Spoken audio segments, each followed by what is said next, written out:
Little motherfucker gonna try to rob me. Well, I'm gonna show you how we do it up here in Benton. Look, I wasn't trying to rob. Shut up! Why I bust a cap up in you?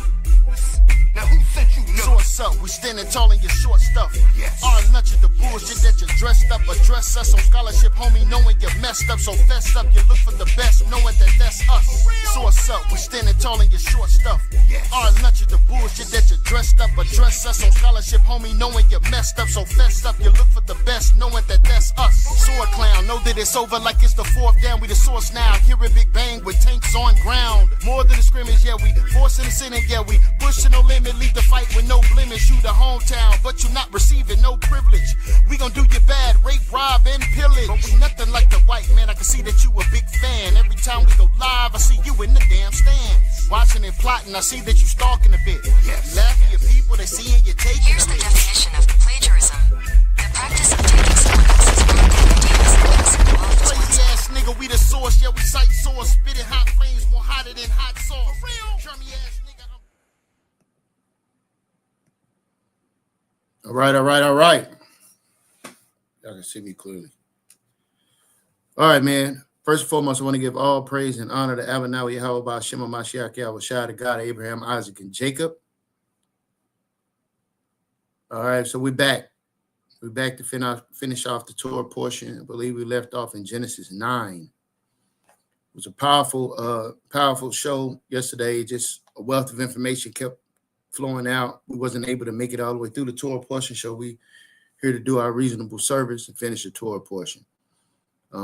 It's a joy because we get to dive off into this information and bring forth the historical relevancy of the Torah itself and how it plays out today's time. A lot of people believe that the Bible does not talk about today's time. I mean, how can you in one breath say this is the greatest book ever and then say it doesn't deal with today's time? It makes no sense. So, the Bible and the Torah is speaking itself, and it gives us an opportunity, man, to reclaim our heritage, our culture, our biblical identity, and our ancestral practices. All right. So we left off in Genesis 9. Genesis 9 is a powerful section of the Torah because it deals with genealogy. As we go into Genesis 10, we go into Genesis. Slaki, we're going to Genesis 11. All right. And I got my brother Karat Zayah in the building. Say shalom to the family, y'all. Shalom family, shalom family. All right, NYMG in the building. You already know what it is. All right, so I'm very grateful to be here with our great brother YirmeYah. Please say the Yah. All right, salute to our sister E. Thawada, thank you for everything you do. Double honor to your family. And let's get it. I'm grateful. Let's get it. Where we pulling up at? All right, so first and foremost, we're going to pick up where we left off at Genesis 9. I was just telling the people that it's a pleasure to be able to go in and bring forth some of the historical relevancy. And you did a great, wonderful job yesterday, brother, bringing out that powerful source. Let's believe it's the Adil's, the Chronicles. I'm not pronouncing his name. Yes, sir. Right. No worries. Isidore. Right. Yeah. So that was a powerful source for the people, man. So you guys can, for those that are a little bit more advanced in your studies, again, I say this thing because you have to deal with the Bible in moderation. You have to deal with it in sections. What I mean by moderation is you have to read it in stages in the level that you're at, right? The most important thing is to become efficient at the milk, and that will lead you to some of the more difficult questions, because if you don't believe that the Most High split the Red Sea, how do you believe that the Most High created the flood? And was the flood local or was the flood global?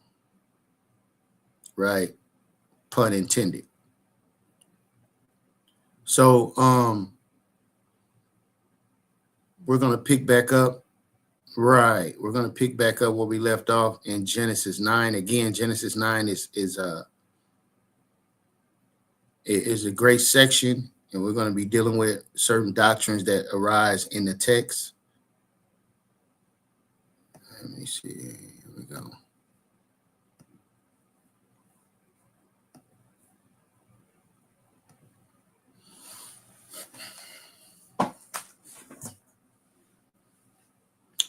All right, so we are in Genesis 9. This is 9:1, but I believe we left off at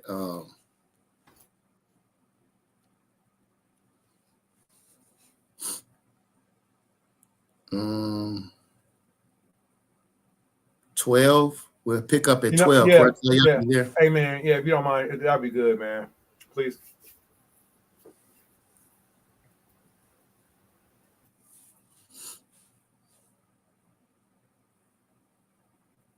All right, Genesis 9 and 12. You gonna pick up the reading, or you want me to read? Oh no, yeah, whenever. Just waiting on call. I apologize. And plus, I was trying to postpone. I was eating some bell pepper, and apparently bell pepper is super loud when you crunch on the microphone. Sorry about that. Genesis chapter 9, verse 12. Come Come. Hallelujah. YirmeYah Amar. And God said, "This is the token of the covenant which I make between me and you and every living creature that is with you for perpetual generations. I do set my bow in the cloud, and it shall be for a token of a covenant between me and the Aratazah, earth. And it shall come to pass when I bring a cloud over the earth that the bow, Salakaya, when what verse we had? I missed verse 14. And it shall come to pass, verse 14. All right, and I apologize, my camera is postponed for the moment, but it's all good. Thank you for everybody being patient. Verse 14, and it shall come to pass when I bring the cloud over the earth, that the bow shall be seen in the cloud, and I will remember my covenant, which is between me and you and every living creature of all flesh, and the waters shall no more become a flood to destroy all flesh, and the bow shall be in the cloud, and I will look upon it, that I may remember the everlasting covenant between Allah and every living creature of all flesh that is upon the earth." I apologize, Elder YirmeYah. May we please pause for one moment? I want to see if we go to tools at verse 16. I want to see if that actually does say Elohim or Elohim, where we just read the word God. If we click on, yes, sir. Thank you, beloved.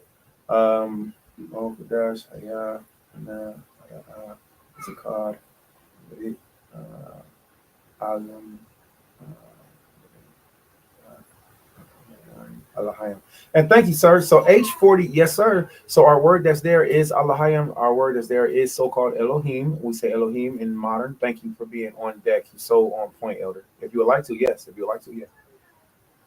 Strong's H430, entry 1. Eloach. Second entry, Elohim. And the third entry, Eloach. May we please go to this, because this just blew my mind. Okay, all praise the Most High. So it doesn't say Yahweh, the Most High Power, Almighty, Him, one self-being. The word that's here just really blew my mind. Outside from Elohim being there in the pronunciation of English, the fact that it says Allah,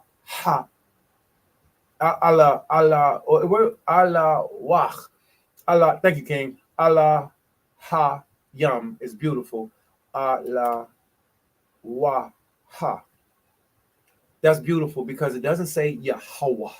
The tetragrammaton is not here. And why do I say it's beautiful? Because we of our community, I'll be as brief as I can, Elder, please. We of our community, we do believe that Yahweh Shai, Christ, who the world calls Jesus, Yahweh Shai, in its Hebrew, Yeshua, Yehoshua, Yeshaya, he is in the Old Testament, along with the mighty angels that accompanied him, such as the time frame of Sodom and Gomorrah.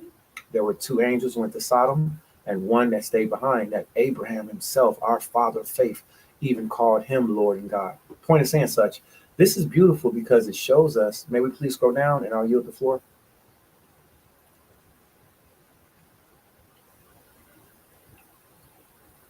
And we can keep scrolling slowly, please. God, God, judge, God, goddesses, God, like God, one's works of special possessions of God, one true God, God, God, goddess, God, like God, ones. Can we scroll down to Jusinius, please? One more. And then I think that'll be one more, please. I'm scrolling my finger up the screen with you right there. Booyah. And if we look at this one, which is the Jusinius Hebrew Chaldean Lexicon, which was older than the Strong's, if we look at this right here, we'll be able to get a more solidified understanding of what this word is that's right here. So it's used in a lot of different contexts, but right here, the beautiful part that we can see is that now, of course, taking nothing away from Yahweh, B'Hashem HaMashiach Yahushua, taking nothing away from him, cannot. What we're seeing is that his powers. Can we hit the button that says read the full entry, and that will open up the, yes, sir. And then that will give us just a little bit more. Now, if anybody chooses to, then they can go into this themselves. What YirmeYah and myself would like him to do, hoping to do, is be able to show that there's a proof that Yahweh has mighty, governing, controlling, ministering angels that's under him. I of my community, our community, teach that Hamashiach Yahushua is the head of all these governing angels. All right. So the Most High says that. Can we go back to this verse, please? This is beautiful. I love being able to read the show the Chaldean Siratic and all that. Thank you, YirmeYah. If we go back to the verse. Now, oh, wait, go back. Go down one. I just seen Yahweh's name. I'm sorry. I seen Yahweh's name. Go back down, please. Or whichever direction. Yes, sir. Keep going, please. And if you go past the word mighty, all right, look right down there in the bottom right corner, you'll see Yahweh's name. You see that? All right. So this is why it's so important to know how to read Hebrew, because in English, it'll say God. It shows us right here in the Strong's where it says H430, it says abbreviations and show all, and it has the word Allahayim or Elohim, right? Now, masculine, plural, feminine, and it shows you where it's written on a number of occurrences of Allah. You see that first one where it's just 2 characters? It's okay to say Allah. I love Allah. Allah loves me. Praise Allah. Allah means power. Yahweh Shai is also known as Allah, the power in the Old Testament. The next one is Allah. Allah. All right. The third one is Allahayim, as it says. Thank you so much, Elder. Now, if we look down to where the symbol of the A is in small capital, now here's the other word. The Most High would give us. Thank you so much, beloved saint. Thank you. Yeah, man, you be on point, YirmeYah. If you read down, it'll says. Excuse me, that didn't make sense. What my statement meant to say. There's the small capital A, and we're going to start right there where it says rulers and judges. YirmeYah of his community, of his household, he is a Allahayim, he is a ruler, he is a judge.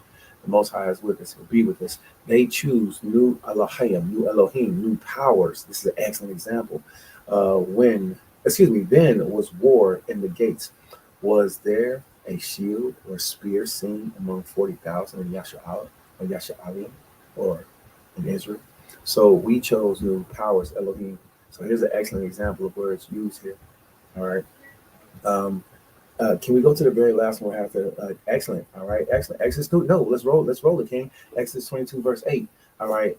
If the thief be not found, right, then the master of the house shall be brought unto the judges, okay, to see whether he have put his hand to his neighbor's goods. So here's where we see where the word Elohim or Allahayim is.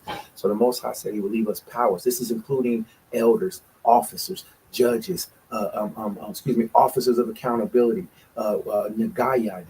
This is including angels, all the way up to the chain of command of Yahweh Shai.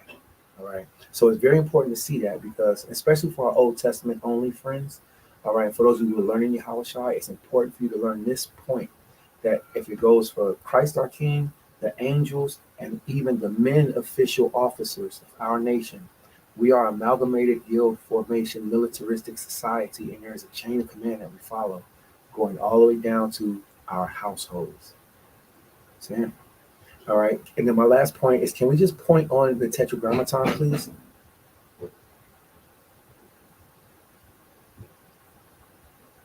Over to the right. It's the one over to the right where it's the name of God, 4 sacred characters. Yes, sir. So when we look at this, all right, it's okay. It may not bring up anything. The point of it is to say, when we're talking about God alone, the most high power, the creator of all Hey, man, creation. hold on a second. You know, anything that I wanted to paste like this, paste is this way. When I go on the Hebrew, it won't let me paste it that way. I have to come from the other direction. That's powerful. That's powerful. The same things uttered in Hebrew and spoken to another tongue have not the same force in them. Right? Sorry, but we couldn't find any information on the Hebrew word Yahweh. So whenever you're reading and you're going through the Bible in English, you're going to see where it says God and Lord, and you being the student and the servant of the Most High God yourself, you have to ask yourself, why is this capital G, lowercase o, lowercase d, if it's the Most High God? It's not. It changed the complete context of the understanding of showing us that the Most High was sending his powers with us. Christ King, angels, all the way down to men who are elders, judges, and officers, all the way down to the fathers of our households. I yield the floor. Come on. Yeah, man, this is a powerful point because as you all can see here, sorry we can't find any information. I wanna show you all something. Because if you notice anything about the so-called Jewish community, they don't call on the Father's name.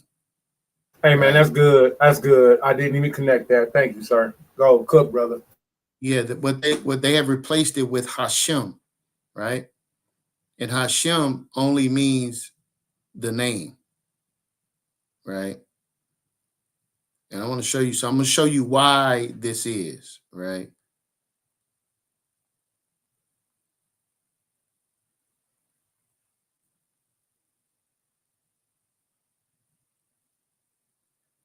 Dreadful to the heathens. Right? This is Malachi 1:14. I want to show you all something.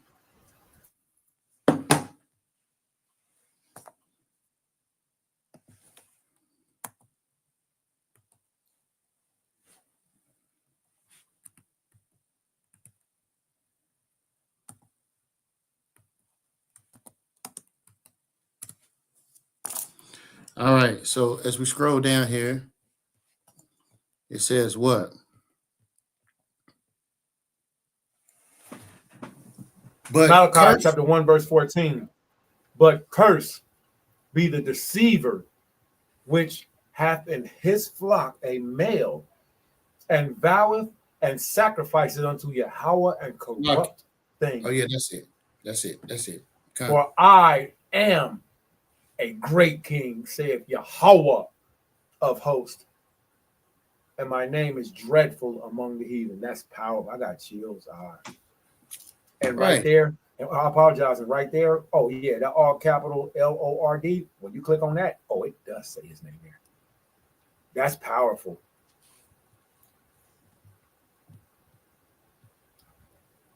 That's powerful. And his name is dreadful amongst the heathen.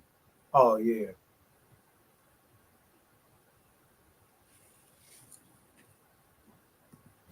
Strong's H 3068. Yehovah. Yeah, so they know which places and which places not to put his name, and we don't know when to find his name. Ain't that crazy? Right.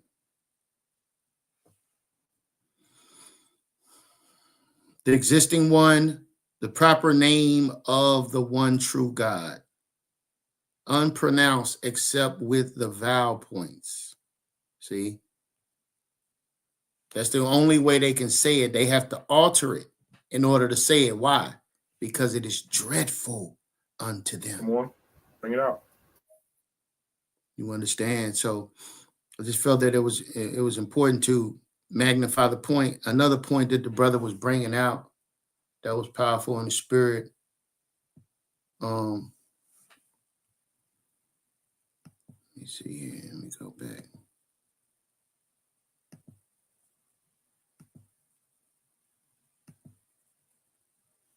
Let's go back here.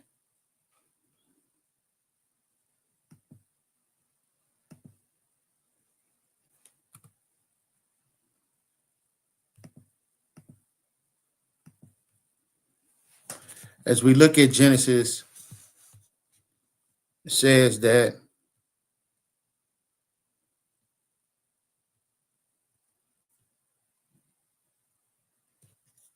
Shalakia.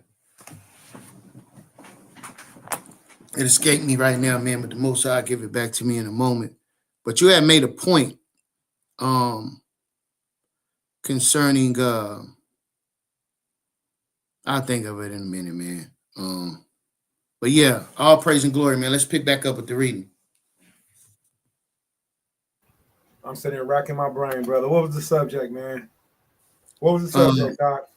That's what kind of flared from me, but I wanted to magnify that point about the importance of the name and also how we can see the appearance of Christ in the Old Testament. You better say that. All praise and glory, I remember now. Amen. All right, you talked about a body of high-ranking angels. In heaven, right? And so I want to show that in the New Testament, right?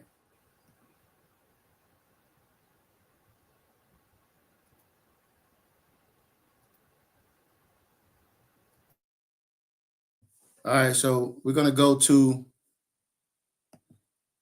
Revelation chapter 4, and we're going to talk about the 24 elders. I seen some TikTok video. They was on Facebook, though. I don't got TikTok, but I seen some Facebook videos where a brother was trying to explain the 24 elders or and listen, man, the 24 elders, I'm going to show you exactly who they are, all right? Mm-hmm. Which are in heaven, right?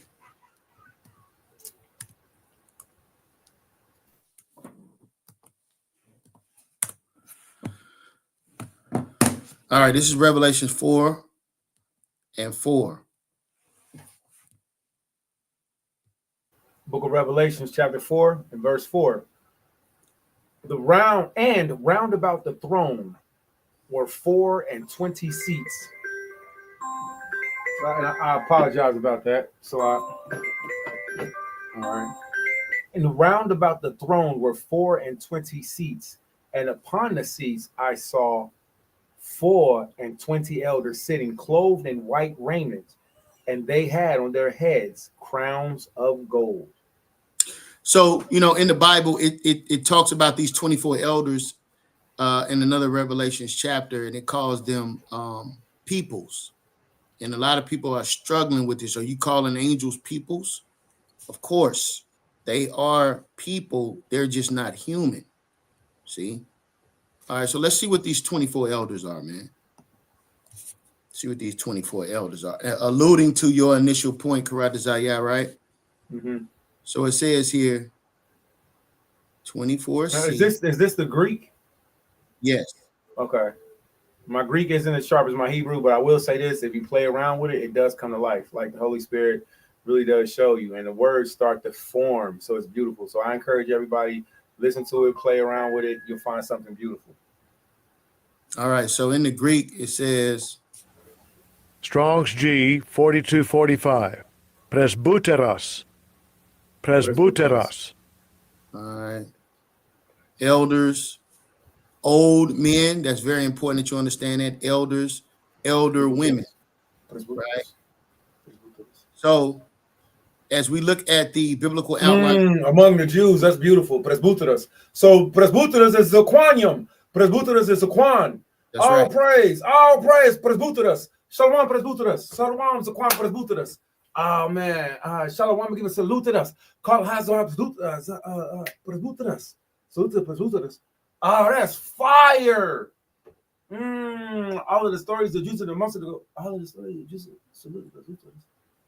All right, so it says elders of age, the elders of two people, right? Advanced in life, an elder, a senior, forefathers, term of rank or office.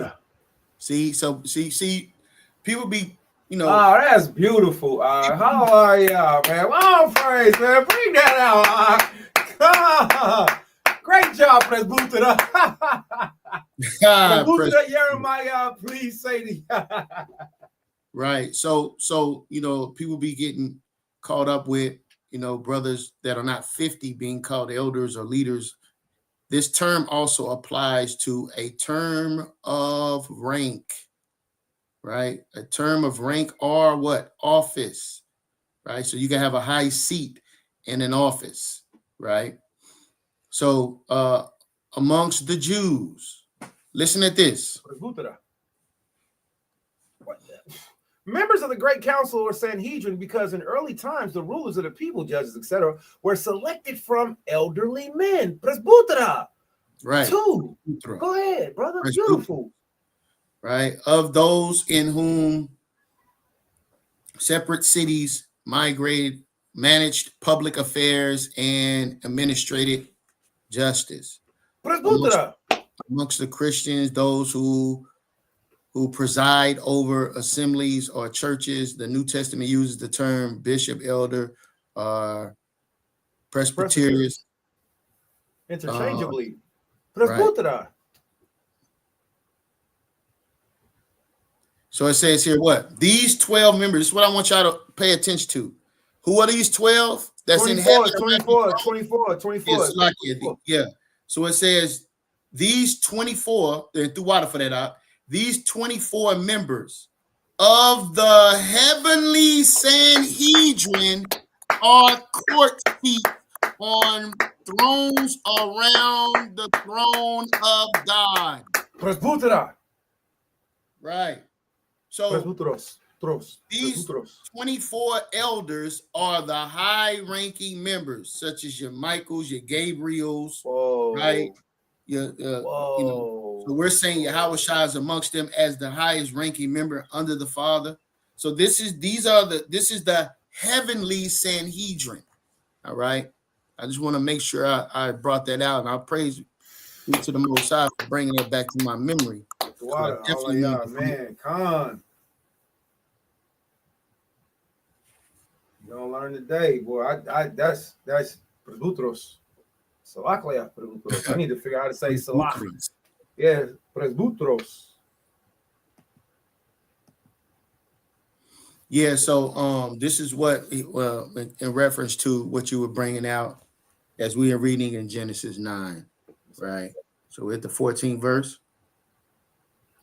Genesis 9, chapter 14, and it shall come to pass when it shall come to pass when I shall bring a cloud over the earth, that the bow shall be seen in the cloud, and I will remember my covenant, which is between me and you and every living creature of all flesh.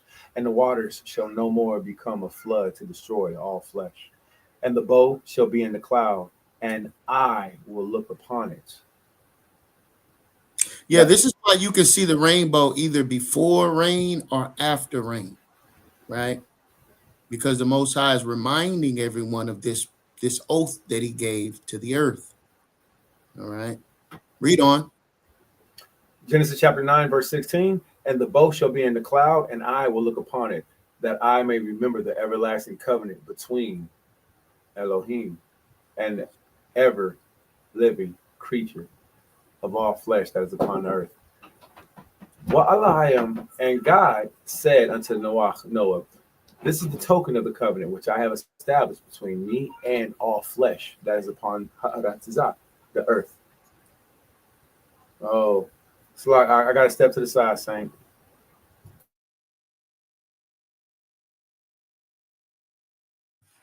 All right, con. All right, so it says here, and Noah, the sons of Noah that went forth of the ark were Shem and Ham and Japheth. And Ham is the father of Canaan. Very important that we understand that's why it was magnified at this point. These are the three sons of Noah, and of them was the whole earth overspread. Do everybody understand that? That means everyone comes from these three men. And Noah began to be a husbandman, and he planted a vineyard, and he drank of the wine and was drunken, and he was uncovered within his tent. And Ham, the father of Canaan, saw the nakedness of his father and told his two brothers without. And Shem and Japheth took a garment and laid it upon both their shoulders and went backwards and covered the nakedness of their father. And their faces were backward, and they saw not their father's nakedness. Now, it's a lot of misconception concerning this event within itself, which requires a breakdown of its own that we can get into. But the nakedness of Noah is his wife, contrary to popular belief. All right. So it says, and they saw not their father's nakedness. And Noah awoke from his wine and knew what his younger son had done unto him. And he said, Cursed be Canaan, a servant of servants shall he be unto his brethren. Now, why was Canaan cursed and not? Why was Canaan cursed and not it's like I don't know why it's doing this. I must have hit something.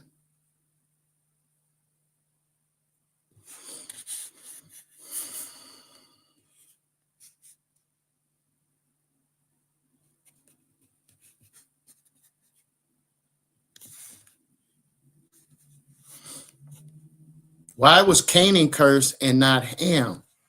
Because Canaan was the result of Ham's sin, right?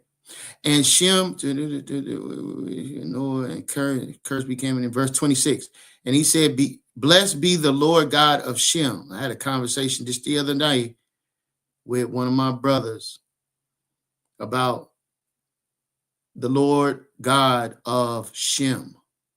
Shem is the one that is credited with being the Most High God, being his God. And Canaan shall be his servant, right? And shall enlarge Japheth, and he shall dwell in the tents of Shem, and Canaan shall be his servant. Whose servant? Shem's servant.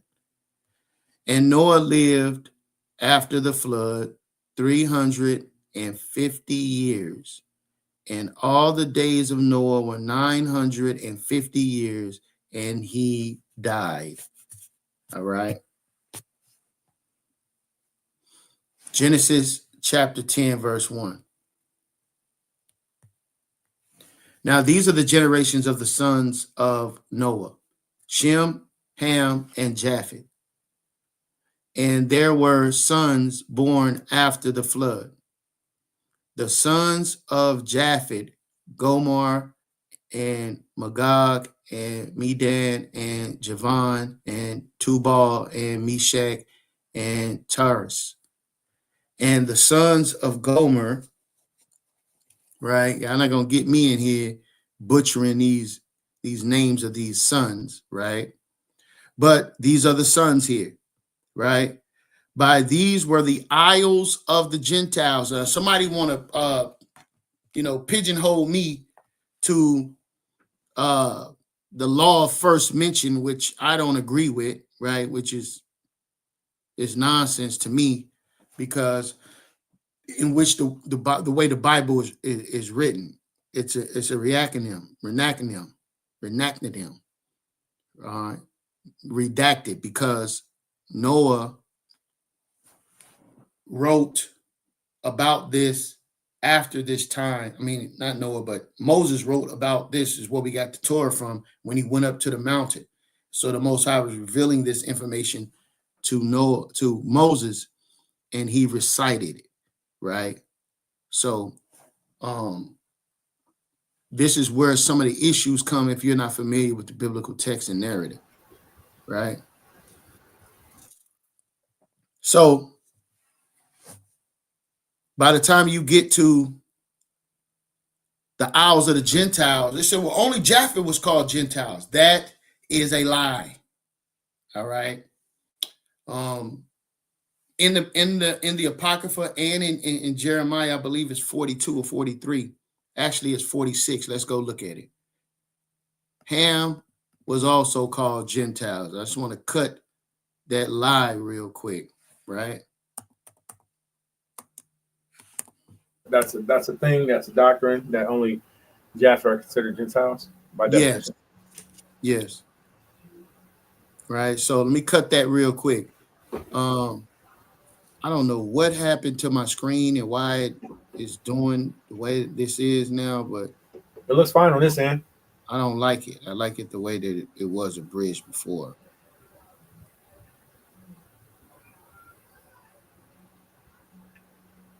I don't know why it's.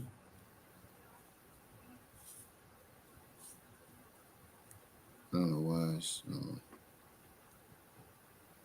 looking at it. But anyway, right here is the cut, brothers and sisters. Jeremiah 46:1. Is Japheth the only one called Gentiles in the Bible? Let's see. The word of the Lord, which came unto the prophet, against who? The Gentiles. Excellent. Against who? Egypt. And against the armies of Pharaoh. It looks like Pharaoh Necho. It looks like Pharaoh, and then it says Necho or Nico. Can we please read his name in Hebrew just for a moment? Yeah. Pharaoh Necho or Pharaoh Nico, king of Egypt. All right, against Montezarian armies. Pharaoh Necho, Strong's 86549. Per-o. And then it's Nabah. Prai Nabah. But I want to see what his name means, and then that helps us. Yeah, it's two names. All right, the great house, and then it means he is smitten. Okay, so usually when we run into those names like that in Hebrew, when you run into those super long titles, and it's like Kodesh Barnea, you know what I'm saying? You run into something like that. If you go to the Hebrew pronunciation of it, you will very much be able to find what the actual translation of it is. You'll be able to find it if you go to the root, because they usually have those long titles because it's more than one thing. Like when you go to the book of Judges, which we don't have to go there now, but if you ever go to the book of Judges and you read about the Levite whose woman left him and she became a runaway wife, it says she was of the house of Bayafi Holodah, but it's all run together in English.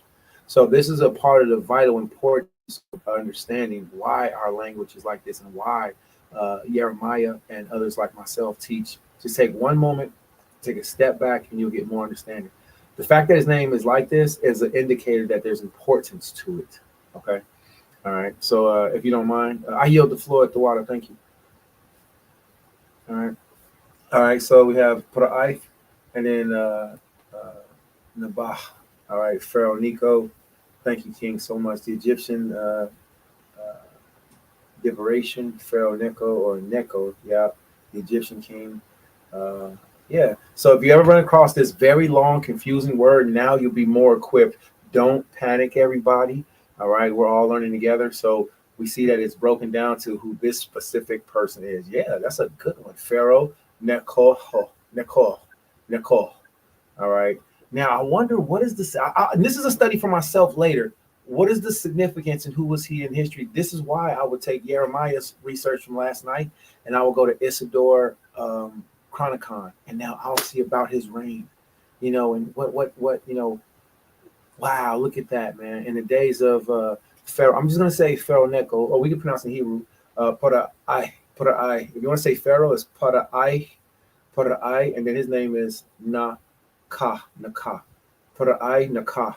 In the days of Para'ai Nakah, king of Egypt went up against the king of Assyria to the river Euphrates, and King Josiah went against him, and he slew him at Megiddo when he had seen him.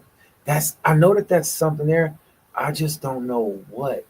But I want to know what his legacy is. Why was his name so profound to be put here like this? It's just a long name? No. It's a reason. But I yield the floor, and thank you, YirmeYah, for letting me take that time to stretch my brain. Sometimes I just need to think.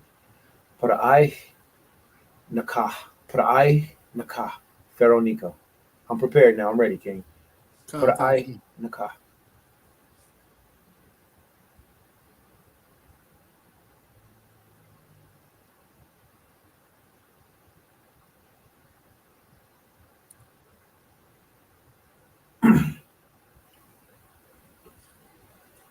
All right, so we back in Genesis 10.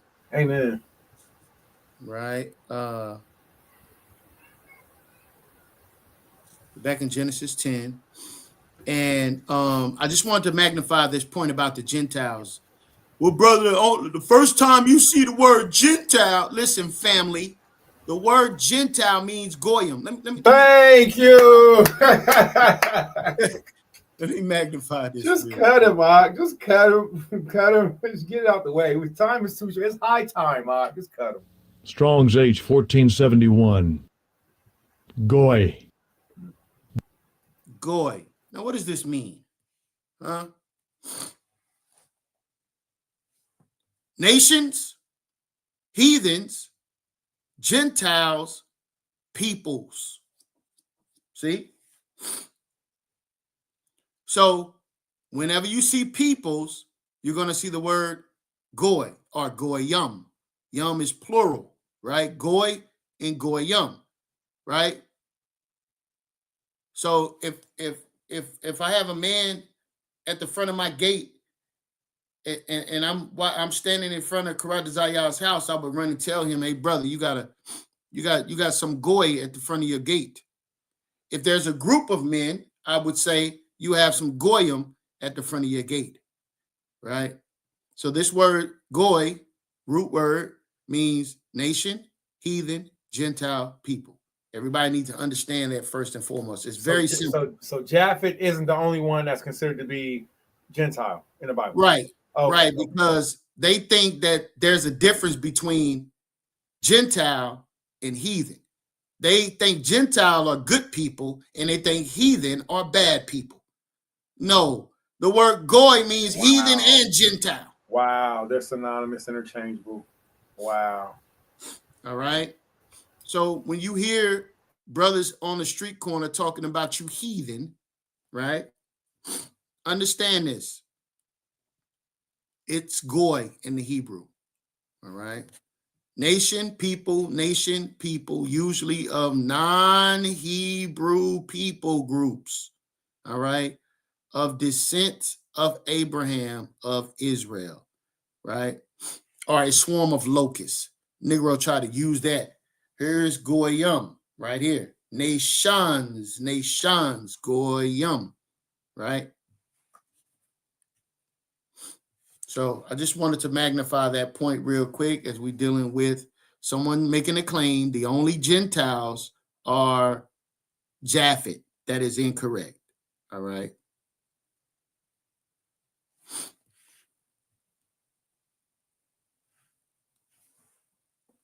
Nations, heathens, Gentile peoples.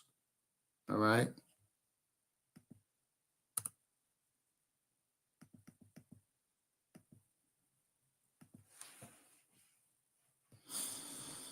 All right. We are in Genesis 10:5. All right. The book of Genesis, chapter 10 and verse 5. By these were the isles of the Gentiles divided by their lands, every one after his tongue, after their families and their nations. And the sons of Ham, Cush, Mizraim, Phut, Canaan, and the sons of Cush, Sheba, Havilah, Shabbat, Shabbatah, not Shabbat, please forgive me, Shabbatah, Ramah, Sabbatcha, the sons of Ramah, and Dedan. Verse 8. And Cush begot Nimrod. He began to be a mighty one in the earth. He was a mighty hunter before Yahweh.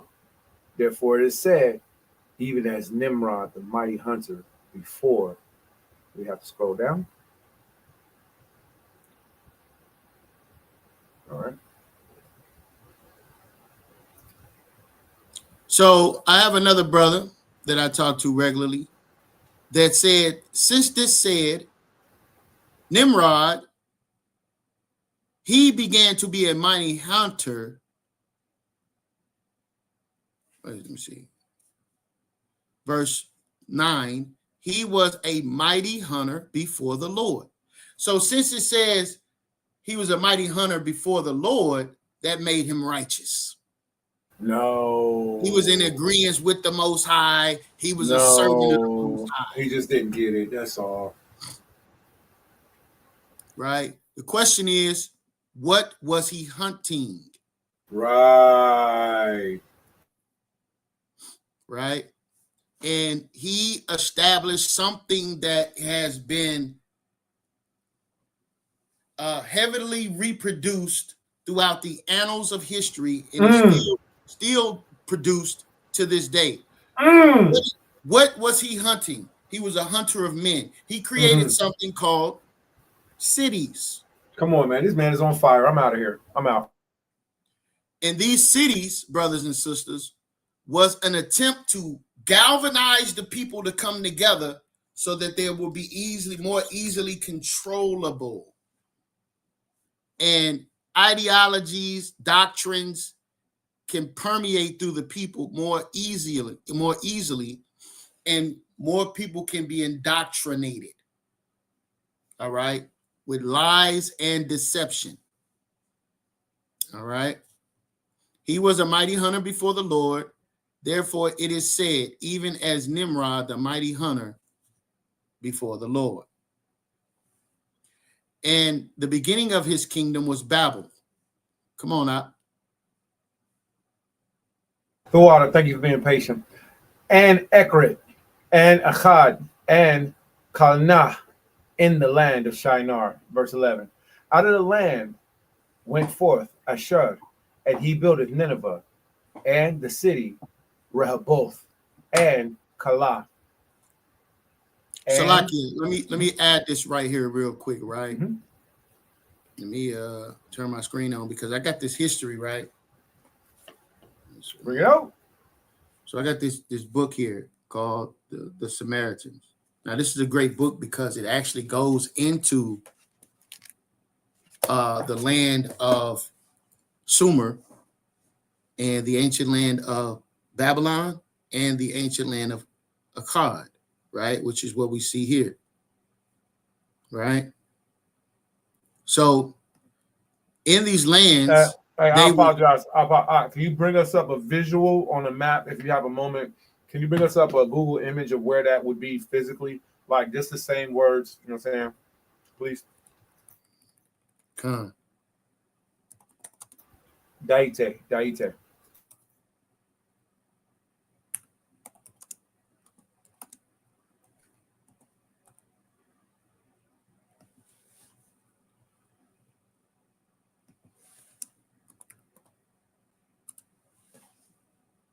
All right.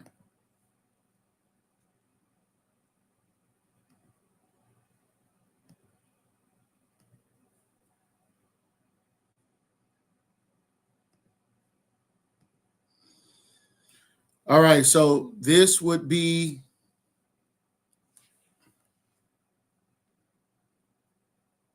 the ancient land of Sumer. And as you can see in the north, we have Akkad here. right? Can you see my screen, Karate Zayah? Yes, your screen can be seen, Khan. All right. And in this Wow. area, this is where Abraham and his father Terah came from. All right. This Uruk would be where ancient Babylon would be. Let me see if I can get another map to add to this.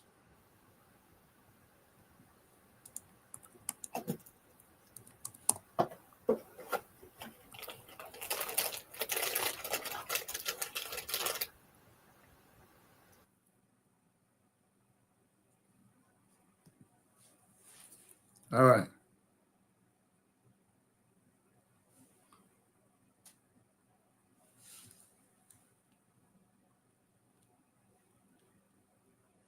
All right. So this would be the ancient land of Sumer or Sumeria, right?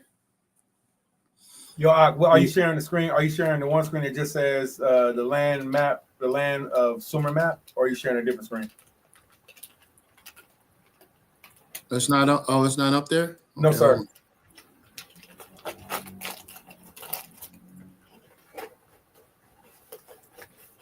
I want to make sure that the people see it. This is vital information. I want to see it for myself. I like knowing things, you know, and being, oh, that's beautiful. Oh, wow, look at that. Okay, we're up there. All right. So as you can see, oh wow, yeah, where Babylon would be at. Look at Nineveh at the top corner. You have the land of Ashur, the Mahdi. Now this is why we do this, because if you look at these names go directly back to the fathers. Excuse me, the progenitors. Is that right? Yeah, the progenitors of the Gentile nations and of the people, the children of Noah is what I mean to say. And thank you for that so much. You can find their names in these landmasses. So if we see the word Nineveh in this week's Torah portion, and we see Nineveh's name is connected to one of Noah's 3 sons, then we'll know who was the father of the people of Nineveh. Right. So as you can see here, you see Babylon here, and you will see right here. Right. And ancient Akkad will be up in this area. You see Nineveh there. This is the cradle of civilization. This is the cradle of civilization, not Africa. Let's make that clear. Okay. Nah, man. Utah, brother. Utah. Right. Let's make that clear. This is the cradle of civilization. It talks about the 4 rivers, the Euphrates and the Tigris in the Bible. Nah, man. Jerusalem is in America, man, in the Grand Canyon. Right. So as we can see here, ancient Babylon here, right here, right? Ancient Sumer, right?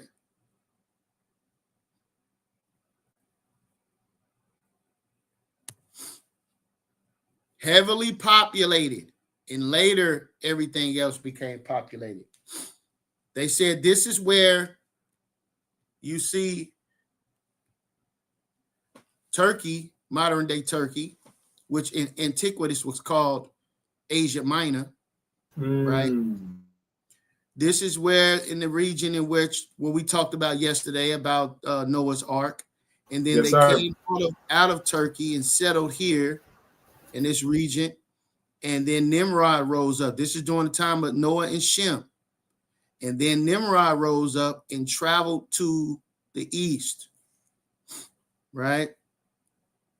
And this is where they end up now. It's a small map, but this is a large area to travel, that they traveled from to get over here to start. Ancient Sumer is the oldest civilization. That's bigger than United States.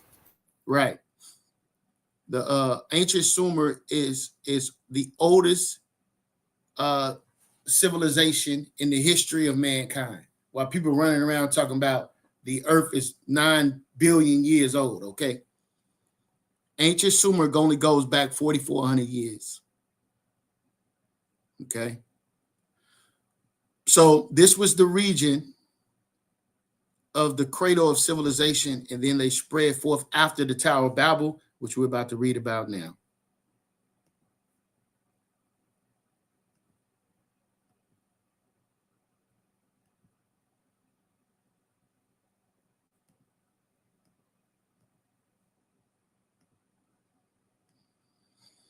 All right. Karadazaya, you there? Come on. All right, let's pick back up at verse. Can we pick it up at 11? Yes, sir. Genesis chapter 10, verse 11. Out of that land went forth Ashar and built it Nineveh, and the city Rehoboth,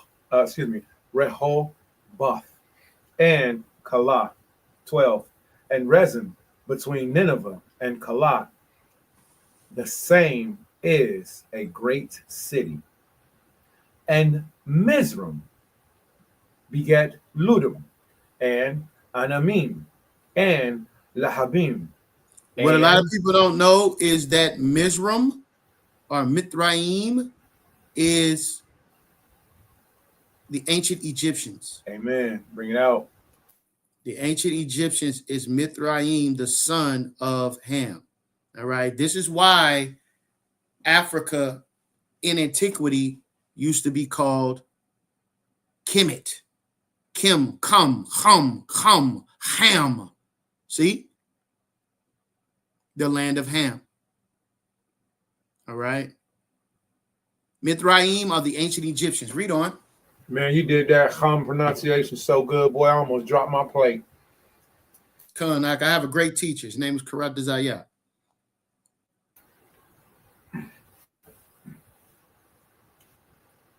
Oh, wait. Took out every month. Genesis chapter 10, verse 13. And Mizraim begat Ludum, and Anamim, and Lahabim, and Nephutim, and Parshithim, Patharsum, and Kalasum, out of whom came the Philistine. Hold on. That was a major point because that's a lot of confusion too, right? Was it okay? The Philistines part. I was just trying to get this. Strong's H 6625. Pathrusi. Kusenius Lexicon. Pathros. Second entry. Pathshegen. All right. I just wanted to magnify that point, brother. All right. Believe we it. All right. So it says, out of them came who? The Philistines. That's right. Right. Which was the great enemy of King David. That's right. They were also the enemies of Samson. Come on. Right? The Philistines were a long-standing enemy of the children of Israel. But I have a question. If that being the case, and we're reading about the sons of Noah, then who would the Philistine be the sons of Noah from? Ham. We're reading about Ham right now. So Amen. that means that the Philistines were black. That's right. Okay? For all you unlearned Negroes out there that want to argue about Middle Eastern, brother, they were Middle Eastern. These are Hamites. You know, the sub-Saharan people that you always like to talk about, dark skin. These Philistines were Hamites. All right? Let's make that clear. Yeah. I got a question for you. Yes, sir. What do they look like in the show The Chosen? Oh, you know what they look like? Everybody's white in there. But you know what? One thing I can say, guess what color they made the father of Jesus in the show? And I'm saying, come on, Jesus, man. Stop playing, man. For real. brother, guess what color the Joseph was? He a Mexican. Black. They made Joseph black in the story, the show Chosen. You can't make this stuff up. Jesus' father, Joseph, was black. What? And if he was black, that means that his father's father was black. Because he was of the seed of David. Bring it out. You can't make this up, bro. You can't. Let me prove it to you guys right now. Let me prove it.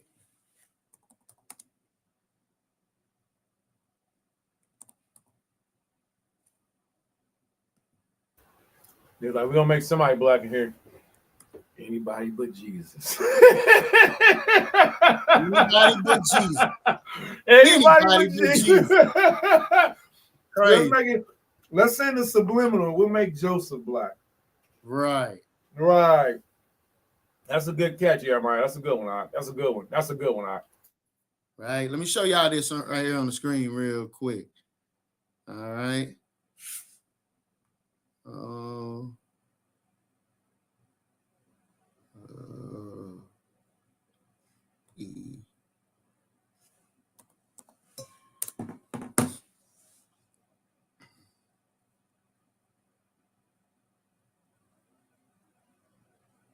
And I'm definitely gearing up to do a show on this, but I want to share this point real quick.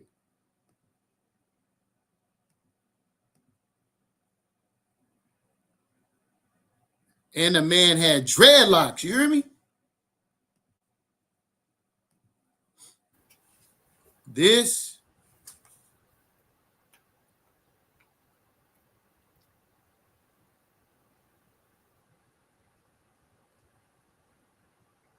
Who's that Negro in that top left corner, man? The top at the very top. That picture right there. is him right here. That is a goddamn white man in blackface. I am so appalled right now. Right. That is a white man in blackface. What is the name of this? What in the holy Tropic Thunder? Right. There's the Jesus right there. Wow. Great job. And see, they got to do that. They have to give credence to the fact that everybody knows the color of the people. Fine bronze if he burned in the furnace. Revelations, Daniel. They have to give fact. They can only tell so much, I guess. But I just always wonder, why don't they just tell all the truth? Rather like Adam Sandler's stunt double. Happy Gilmore 8. The grandchild. Right.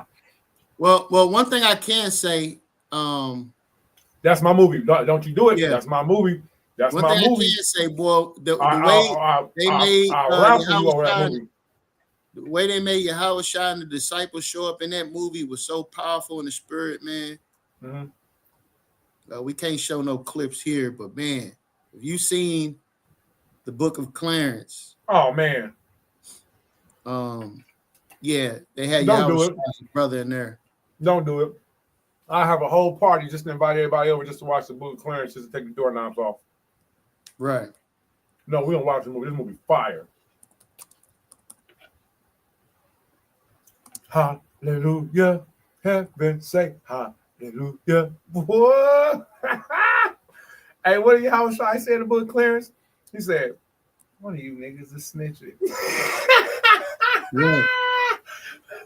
He said, one of you niggas is a stool pigeon. Boy, I was in tears. Oh, man. And then there was so much Hebrew context in there. Yeah. So this was the character in the Book of Clarence of Jesus Christ, which is, according to the Bible, all this would be white. All his hair would be white if we're going by the actual the biblical description. Just white in color, that's all. But everything else is more of a closer representation of the biblical text and narrative, right? But yeah, that's Joseph, right? That's powerful that they did that because the people need to see that, man. And you know that they had to have conversations with their children. Like, you know, they doing $1 million productions, millions of dollar productions, you know what I'm saying? Right. So they have to reach the people, reach the masses. And when they're having these, you know, these production team meetings and all this other stuff, these screenwrites, they're coming up with a formulated plan. You know, we have to make somebody fit the identity. And I think that's pretty powerful to make Joseph, the father of Christ, to fit the identity, because they could have did it like Simon, the one who carried Christ's cross. They could have made, you know what I'm saying, random stand-in double. but instead they gave to choose the representation to the, to the biological father of the king. So that's beautiful, man. Great catch, great catch, brother. And we gotta have keen eyes. Right. But yeah, so again, the Philistines are of what lineage?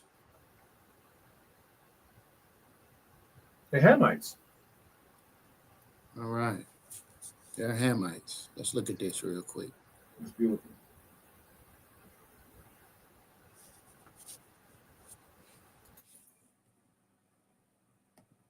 Strong's H, 6430. Pelishti. Pelishti.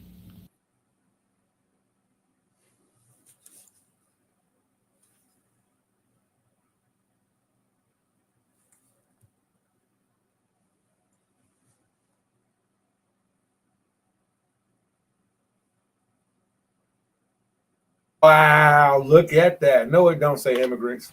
You mean to tell me I can call one of these Gentiles a you Philistine? You came and populated this land and raped, robbed, murdered, took everything. You Philistine. You Palashathia. An inhabitant of Philistina, descendant of Mithraim, who immigrated from Chapato to the western seacoast of Canaan. All right. So I just wanted to magnify that the ancient Philistines, which a lot of people think they're Canaanites because of the area in which they're in, but no. Mm-hmm. Oh, and what color was Delilah? Oh, that's a good one. Delilah, she was, wow. Right. So she was a Philistine. So she would have been black. It was a little bit of black on black crime. You know what? A lot of bit of black on black. If we consider the Philistines coming and disrespecting Yahweh, like you brought out earlier, when King David was just a baby boy, they brought their whole army of Africans to come and disrespect the God of Israel. Wow. Whole Africans, whole tribe of Philistines. The whole camp musty. Fish heads left behind in the campsite. So this is Judges 3:3. Read that out. Book of Judges, chapter 3, verse 3. Namely, 5 lords of the Philistines and all the Canaanites and the Sidonians and the Hivites that dwell in Mount Lebanon. So, as we can see, these Philistines here and all of the Canaanites. So there's a separation, a distinction. Canaanites are the children of Canaan. Mm-hmm. The Philistines are the children of Mithraim, right? They're the same people. Well, they're not the same people, but they come from the same father as the Egyptians. Yeah, they're brothers. They're brothers with a whole bunch of children. Can we get Deuteronomy? Can we get Deuteronomy chapter 7? Because that name, those names that we're pulling up, and this is why it's so important to see this. These names that we're pulling up that are under the sons of Ham show you the distinction and the difference of who Yahweh said we are to deal with, who are not to deal with, who are to marry, who are not to marry, and who we were totally supposed to, as a nation, wipe out according to his instructions biblically. All right, Deuteronomy chapter 7. And we'll just start with verse 1. It doesn't have to be extensive, easy. Deuteronomy chapter 7, verse 1. When the Lord thy God shall bring thee into the land, whether thou shalt possess it, and have cast out many what? Many nations. There go that word goy again, that word goyim, the word Gentiles. Many Gentiles before thee. And look, here's the name of the Gentiles. The Hittites, the Girgashites, Amorites. Sin? Right. So, yes, sir. Let's look at that. I've got it pulled up here. Many nations. There go that Strong's word H, 1471. Goy. There it is. Goy. Amen. Now let's see who the Goy are. The Hittites, the Girgashites, the Amorites. That's a cut, boy. Cut. Finish. I mean, and kept cutting. And the Most High kept cutting them. He said, no, I ain't gonna let him slide with that. YirmeYah, please say, yeah, I got you before you was even born on this scripture. Look, He names off all these different ones, and there's 7 of them. And it's the Amorites, the Canaanites, the Perizzites, the Hivites, the Jebusites, the Girgasites, and the Hittites. Now, why are we saying these names? Because since we're still on the subject of this week's Torah portion, this is part 2. Within this week's Torah portion, we read what's called the Table of Nations, Genesis chapter 10. And in Genesis chapter 10, God Almighty specifically tells you who's the father of the Hittites, Girgashites, Amorites, Canaanites, Perizzites, Hivites, Jebusites. And the important part about that is this is what God said about those 7 nations. Verse 3, neither shalt thou make marriages with them. Thy daughter thou shalt not give unto his son, nor his daughter shalt thou take unto thy son, for they will turn away thy son from following me, that they may serve other gods. So will the anger of Yahweh be kindled against you, and destroy thee suddenly. But thus shalt thou deal with them. Ye shall destroy their altars, break down their images, cut down their groves, and burn their graven images. And this alluding to that question that was asked yesterday. Go ahead. What is that, King? Now, when someone asked, is it a sin to marry? Oh, great. Yeah, that's great. Oh, great follow-up. Con. Right, con. But yeah, let's get back. Great point out. Great point. The last part of that verse is the verse that a lot of Israelites became familiar with. Is for thou art a holy nation unto me. That's the same verse that's in the last part of that Deuteronomy chapter 7. Thou art a holy nation unto me. So he tells us not to deal with those ones he told us to destroy, whose names are right here in the book of Genesis, chapter 10. We're going to jump right back down, if you don't mind. Where are we at? Verse 15? Yeah. Verse 15, Genesis chapter 10. And Canaan begot Sidon, his firstborn, and Heth, and the Jebusite, and the Amorite, and the Girgashite, and the Hivite, and the Archite, and the Sinite. The majority of the ones that the Most High said to kill in Deuteronomy chapter 7 were Canaanites. Hey, man, I ain't gonna hold you, man. Sinite is crazy. Sinite. That's crazy. Yo, why would you do that? Let me see what that means. I gotta see what that means. That's a good one, yeah. What? Oh, Strong's man. H 5513. Sini.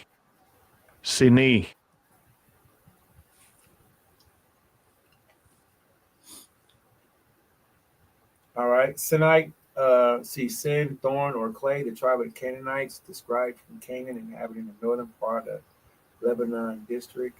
Still reading down from the otherwise unknown name of a man, a Sinite, a descendant of one of the sons of Canaan.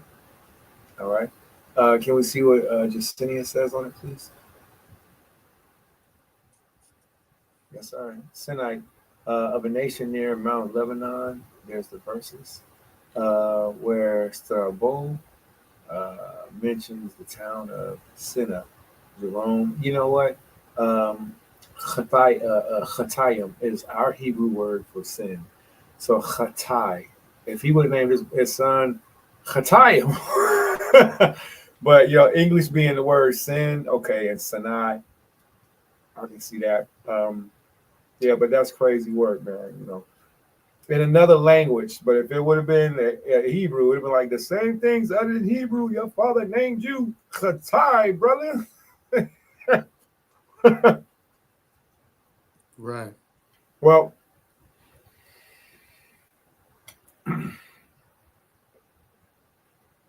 still being a part.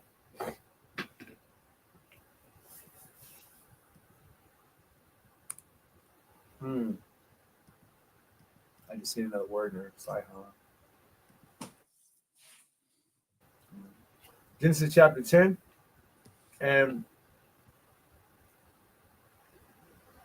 go on, thank you. 18. Verse 18. And the Arvadite, and the Zemarite, and the Hamathite, and afterward were the families of the Canaanites spread abroad.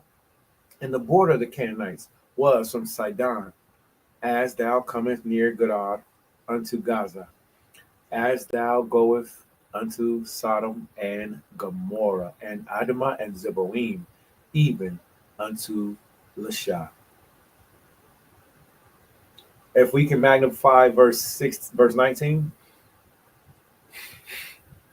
the only point that we want to bring out is that the Hamites, the Canaanites, which are the original Africans, are the fathers of, if you've ever heard of Sodom and Gomorrah, well, you just heard Sodom and Gomorrah because you heard the names and you heard the kings and you heard the fathers of who were the inhabitants of that wicked, lustful, disgusting city. Genesis chapter 10, verse 19, Sodom and Gomorrah and Admah and Zeboim, even unto Lasha. These are the borders of the Canaanites. It says, was from Sidon. When you go to the book of, it's either Malachi or Micah, the Most High says, and what do you have to do with me, O Palestine, and all the coast of Sidon? Right. Yeah. You have stolen my gold and silver. He also Gaza here, the Gaza Strip. Unto Gaza. Amen. The Gaza Strip. All somebody had to do was put the word strip on there. And my brain would have clicked. Thank you, Elder. Appreciate you. The lands that the children of Ham, the Hamites, inhabited. So when you look at history and you're reading the Bible, you're reading about the Philistines. The Philistines are bad guys. The people of Sodom and Gomorrah, bad guys. And their father are the Hamites. Don't you Israelites allow no one to call you a Hamite by cause of default and disrespect. Don't. Because once you know the history, once you see the antiquities, who the fathers of these nations are, what their actions were, and what the Most High said about them, you would dare not call yourself an African, a Hamite, a Canaanite. I'm a Philistine. I'm Egyptian. You dare not represent the ways of Sodom and Gomorrah, or even be curious to find out how can you go further into Babylon, the building of the cities that Nimrod constructed. Everything that we just named off was bad things and were all started by the sons of Ham. All right. With that, I yield the floor. We just wanted to magnify that point specifically in verse 19. Elder, did you have anything? Genesis 10:20.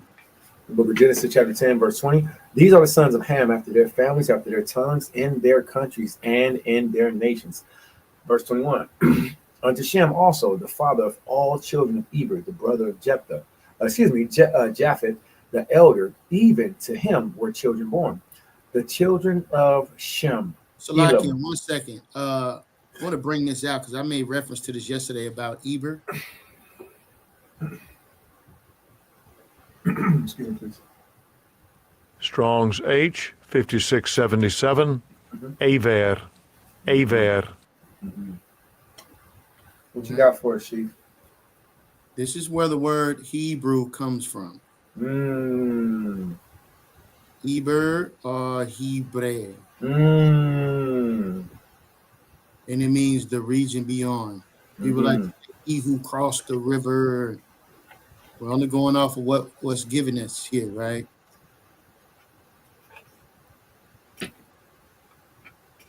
All right. So I just wanted to bring that out. This is why by the time that Abraham left Noah and Shem, and he came back to meet Melchizedek and delivered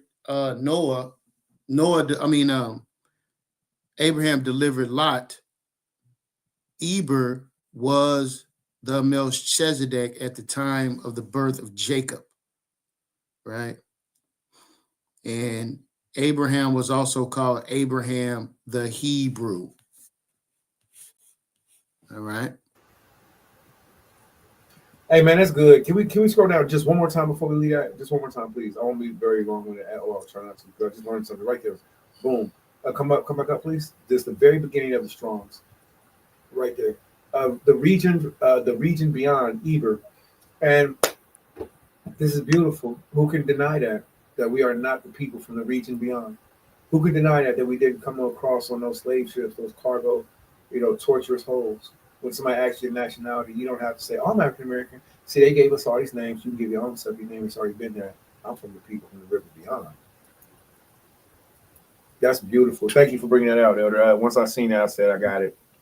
I'm going to look this up again in EBER. I yield the floor. Thank you, sir. All praise and glory.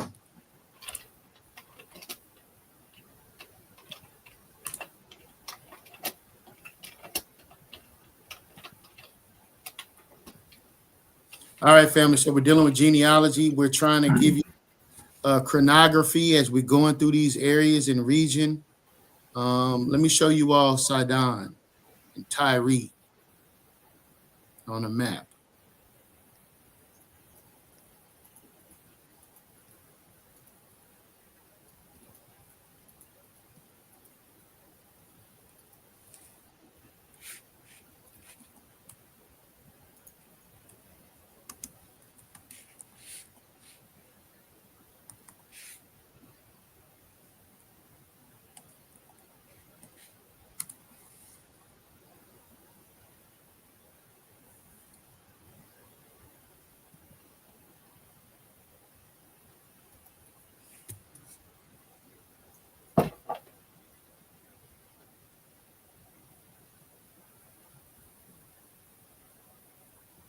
All right, so let me see. Families of Canaan,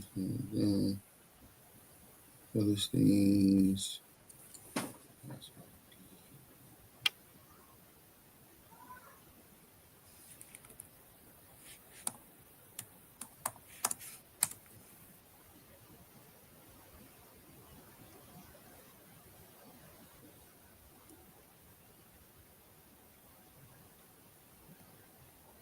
One second here. Take your time. I have a treat for the people if you want to share the screen until you want to take it back from me.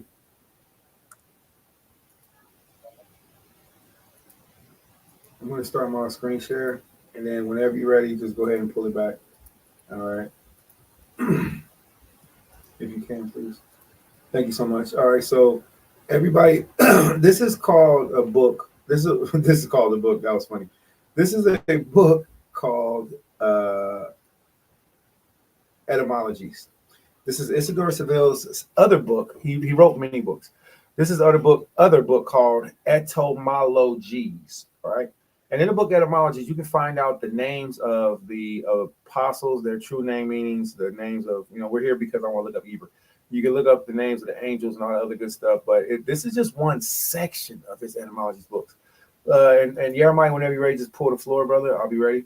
It says other names in the Gospels, right? And then you're going to see the Latin right here because it comes in two translations. All right, it's the Latin and then the English. All right, I want to scroll down and see if we can find other faithful people. Here we go. So as it goes through the chapter, all right, so we're in chapter 14, other faithful people, monks. So it gives the breakdown of monks. This would have been really good in understanding the officer positions in Mashiach Yashar. I actually used this. I used this in that. But church sects, all right, understanding the different. When it says church, it's not talking about just church like the Christian church. When it says church, he's referring to the Israelite community, all right. Heresies of the Jews, heresies and schism. Let's see. Christian heresies. Doesn't that look interesting to talk to some of our Christian pastor friends and family members, here we go. No, let's not do that. All right. Pagan philosophers. All right. Man. Yeah. Poets, magicians. Oh, wow. Look, magicians. The first of the magicians was Zoroaster. Zoroaster's king of Bacchanalians, whom Ninus, king of the Assyrians, killed in battle. About him, Aristotle writes that the 2 million verses composed by him are made evident by the catalogs of his volumes. This is what Aristotle said about Zoroaster, 2 million verses, right?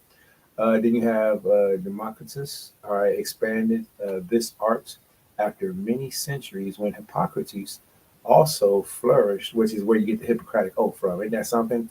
In the hospital, they give you the Hippocratic, or you have to take the Hippocratic Oath in order to help heal people so far, but they don't tell you about Hippocrates. Hippocrates. They'll tell you about Hippocrates, how he was actually involved in, the science of magic and witchcraft, sorcery, which is, I believe, alludes to why hospitals have a lot of, first of all, high fornication rates. The whole hospital thing, brothers, never let your wife work in the hospital. I mean, I'm kind of too late on a lot of situations stuff, but that's a real thing. Working in hospitals is a real torture place of fornication. It's like a den of it.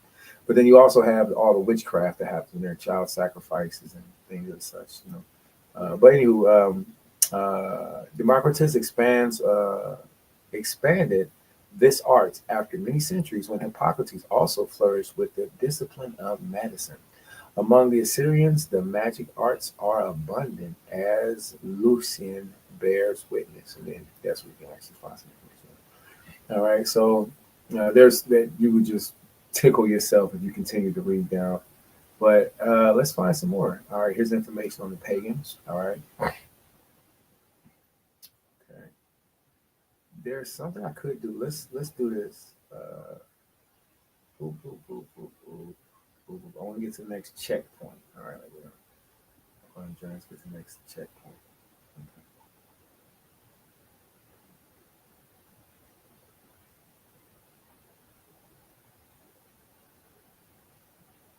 Oh, whoa, was that Odes? Oh, that is Odes. Look at this. Look at this. Oh, yeah.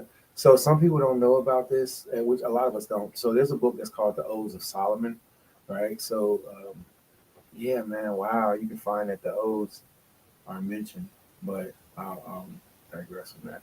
All right, so languages, regions, languages, here we go. Languages, nations, regions, reigns, the military, citizens, families, relationships. All right, so when we're looking at the Deuteronomy chapter 7, and then you go to Genesis chapter 10, the table of nations, Deuteronomy chapter 7, the nations the Most High told us not to interact with, actually put them completely out of commission. And you go to Genesis chapter 10 and you find out the patriarchs and the prophets used this language, not only in their speech, but also in their sacred writings. When you find out that the Hebrew, right, is the language, right, that was used before the flood, then it makes you want to take a step back and say, hold on, I've already studied the book of Genesis chapter 10. I don't got it all down packed. But remember, the scriptures tell us that the Bible is a schoolmaster, right? So at the time when we should be on meat, we're still on milk, right? And there's nothing wrong with that, because the sincere milk is good. If you pick up this book, you will learn so much more beautiful information to be a friend and a companion to your true Bible, all right? Diversity of languages arose with the building of the tower after the flood. For before, the pride of that tower divided human society, so that there arose a diversity of meaningful sounds. There was one language for all nations, which is called Hebrew. Look at that. Powerful right there in the spirit.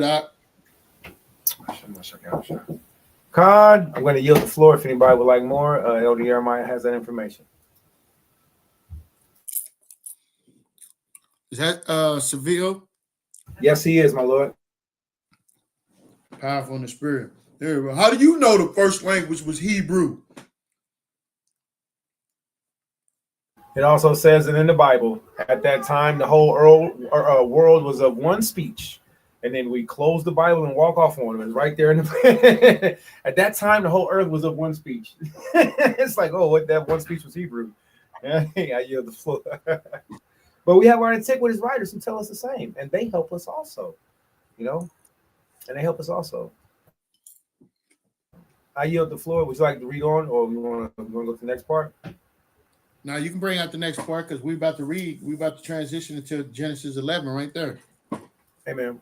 The patriarchs and the prophets used this language not only in their speech, but also in their sacred writings.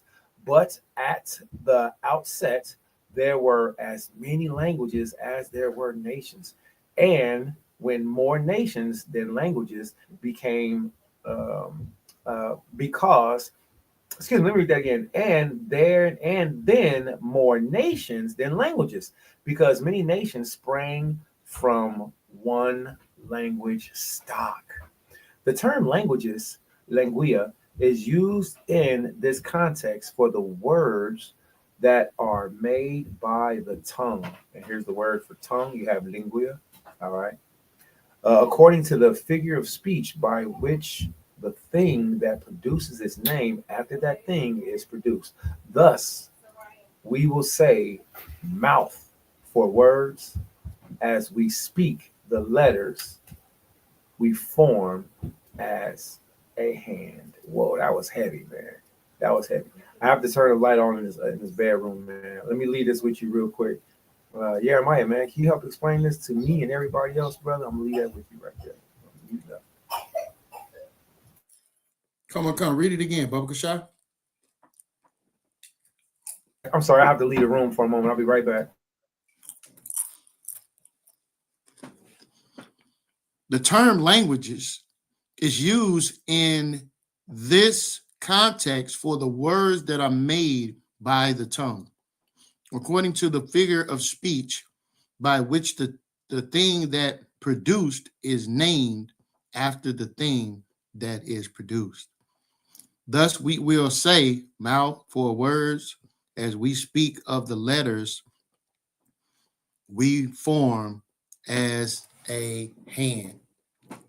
So this is definitely going into, because it said earlier that there were more nations than it was languages, right? So as the people began to spread forth on the earth, moving further and further apart, more languages were inserted. How does this happen? I'm going to give you a colloquial example. The people from New York have a different dialect than the people from the South. Somebody from Louisiana do not sound like somebody from Texas. Somebody from Texas do not sound like somebody from California or Los Angeles. The people from Los Angeles don't sound like the people from the Bay Area. Different dialects, different terms are formed based upon the area and region you are from. All right. A lot of slang was created by our people.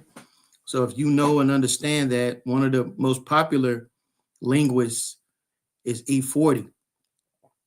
A lot of terms that he coined end up being inserted into the culture. And so he would say things that's unfamiliar to someone that's not from his immediate culture or area, right? So this is how languages evolved. It's how you go from Dutch to French, and how you go from French to English, and how you go from Old English to Modern English, how you go from English to Ebonics, right? Because you can have someone a conversation with someone speaking Ebonics, someone that's, even though they're speaking English, it would not be understood unless you are from that culture. So culture is important, and it means something. All right, family. All right, so we're going to go back to the Torah.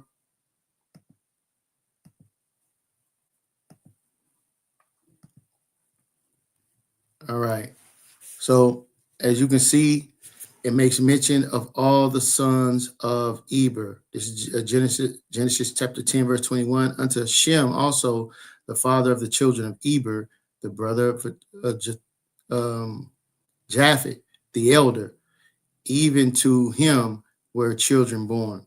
The children of Shem, Eber, and Ashur, and Alphaxar, and Lud, and Aram. The children of Aram, Uz, Hul, and Goth, and Mish. And Alphaxar begat Selah, and Selah begat Eber.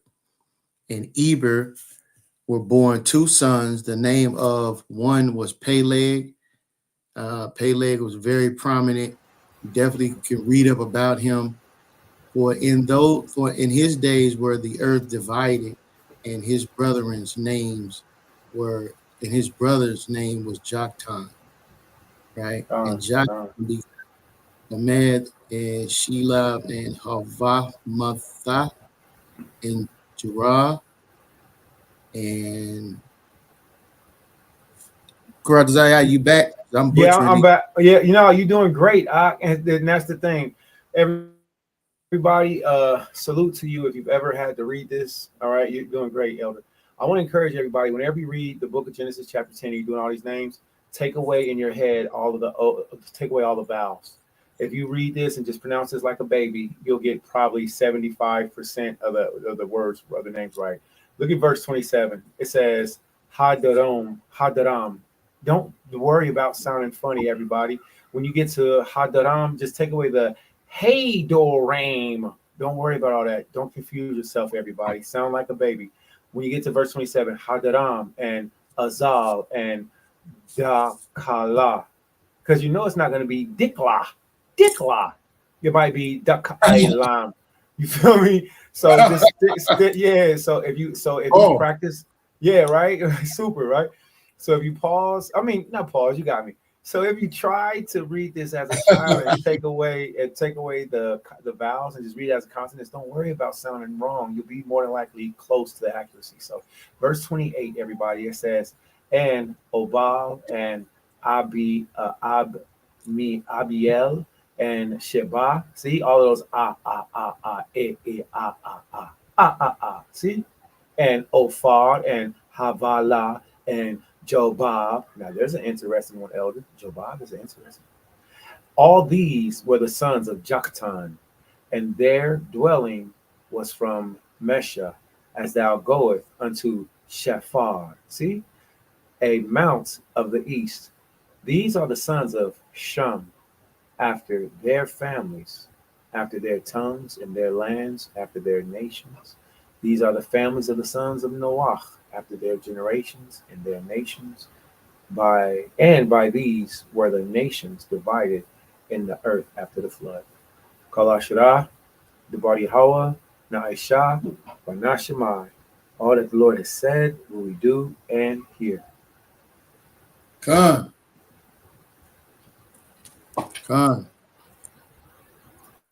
Now you quoted this a few minutes ago.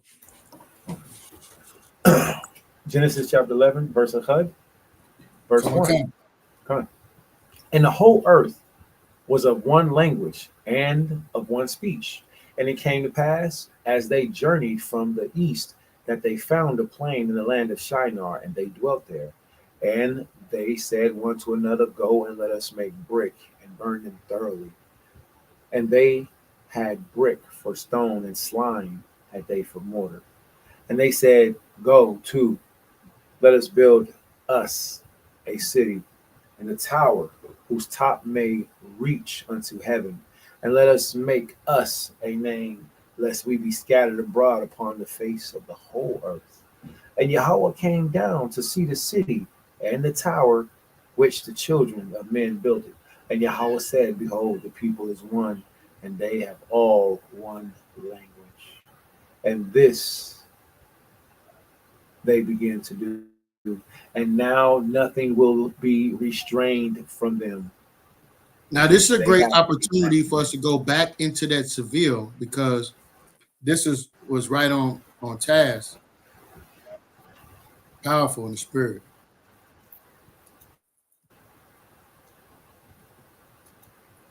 Read a little bit more about this, man. I kind of spoke to the people about the separations of the languages. Isidore of Seville, and this chapter is languages, nations, reigns, and military. The languages of nations, the linguas gentium. Leave right there. It says Gentile. See Gentium for nations. See that, brother? See that? Languages. Right. Yeah, the language Gentium, right? You can't make this stuff up, man. Even in Latin, they Gentiles. Hallelujah. All right. The diversity of languages arose with the building of the tower after the flood. For before the pride of that tower divided human society, so that there arose a diversity of meaningful sounds. There was one language for all nations, which is called Hebrew. The patriarchs and prophets used this language not only in their speech, but also in their sacred writings. But at the outset, there were as many languages as there were nations, and then more nations than languages, because many nations sprang from one language stock. The term languages, lingua, is used in the context for the words that are made by the tongue, lingua, according to the figure of speech by which the thing that produces is named after the thing that it produced. Thus, we will say mouth for words as we speak of the letters we form as a hand. Oh, that's beautiful. So I get it now. Okay. All right. So we'll call words what we say with our mouth, and then the things that we write with letters, you know what I'm saying, we'll call letters that what we pronounce with our hand. I get it now. All right. There are three sacred languages, Hebrew, Greek, Latin, which are preeminent throughout the world. On the cross of the Lord, the charge laid against him, as written at Pilate's command, in these three languages, John 19:20. Hence, and because of the obscurity of the sacred scriptures, a knowledge of these three languages is necessary, so that whenever the wording of one of the languages present any doubts about the name or interpretation, recourse may be had to the other language. Greek is considered more illustrious than the other nations' languages, for it is more sonorous than Latin or any other language. We can distinguish five varieties of Greek. The first of these is called koion, I believe that is mixed or common, which everyone uses. The second is Atticus, namely, and then we can go forward to that. So I like to yield the floor. I think this is a beautiful point. I'm going to actually highlight this whole thing and give it to you in the back chat, because this is just such a blessing. All right. And there it is. It's in our back communication. And if you have anything on that, I need to get off. I got to yield the floor. I have a guest that's helping me with the daughters, man. My rib came all the way from out of town, man, just to help me with the babies, man. So I need to shorten up my time and say thank you for everybody for allowing me to minister, and thank you to you, YirmeYah, for allowing me to minister along with you. So I want to get to a good stopping point before we go. Well, this is a good stopping point. Actually, we just finished that Torah portion. Son, all praise and glory, man. I appreciate your time sincerely, man. It's always a blessing, and I look forward to building with you very, very soon, my brother. Man, I look forward to building with you soon. If you could, man, please continue to be patient with me. Thanks for letting me be who I am, how I am, and just being a good brother, man, and never giving up on me and on the people. If you could, I'll be looking to strangle you very soon, brother. my phone cutting out. My phone cutting out, brother. My phone. See, you're on the internet, Negro.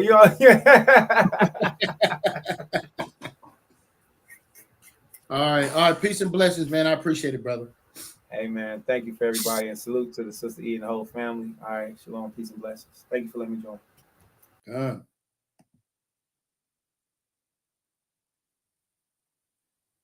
All different type of information every week. Let me speak. If you subscribe, we're going deep. Love talk, Sister E. God's work, Sister E. Charity, Sister E. Let's talk.